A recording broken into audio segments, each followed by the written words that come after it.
Excellente promo, Cody Steph, quel duel.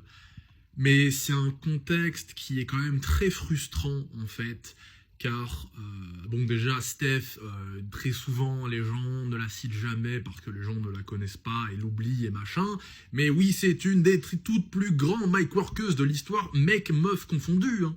Une des plus grandes divertisseuses qui a fait part à des programmes légendaires sur des stages hyper importants avec des acteurs immenses. Mais Steph, niveau divertissement, elle a très clairement tenu de son père comme pas possible.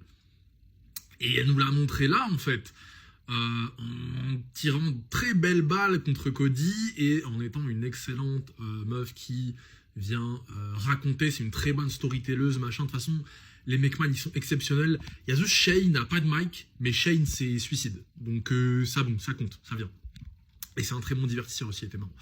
Mais ce qui est très frustrant, en fait, c'est que voilà, si la ceinture de Cody a autant de mal à convaincre et rassembler, Cody est très fort. Cody, il a fait une excellente promo, il fait que des très bonnes promos en duel. Cody, il est injouable, mais forcément, quand en face de toi, tu as un performeur qui n'a pas le bagage pour te suivre, Monsieur Randy Orton, eh ben on n'a pas de duel comme ça. Et qu'est-ce qui se passe? Eh ben c'est les autres qui font le boulot pour toi. Et oui, bah on en profite, on tire encore un peu sur Orton qui n'a pas de micro, mais en même temps c'est terrible. 25 ans de carrière, Raw à WrestleMania Main Event, il peut toujours pas promouvoir des duels. C'est terrible.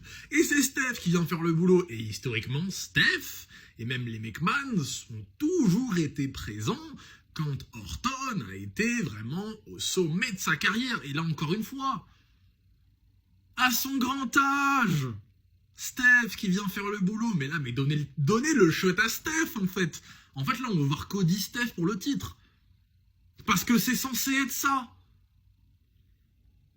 Une feud crédible du main event avec des acteurs qui se défendent bien, qui sont crédibles, qui sont puissants, c'est ça en fait.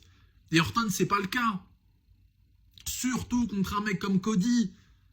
Parce que depuis que Orton il a gagné le Jumper, on n'a pas vraiment vu Cody parler. Mais regardez quand vous amenez quelqu'un de solide en face de Cody, regardez les échanges de ouf qu'il y a. La promo elle était excellente, mais c'est tellement frustrant. Car c'est pas Steph qui va se battre, c'est Orton.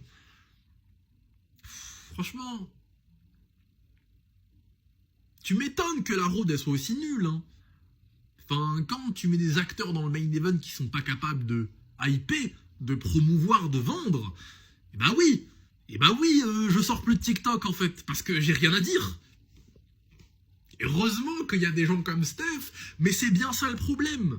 Ils sont pas censés être là, eux. Surtout pour parler à la place de mecs qui sont censés être aussi grands, en fait. Enfin, c'est terrible. La promo, elle était excellente, mais c'est terrible d'en arriver là.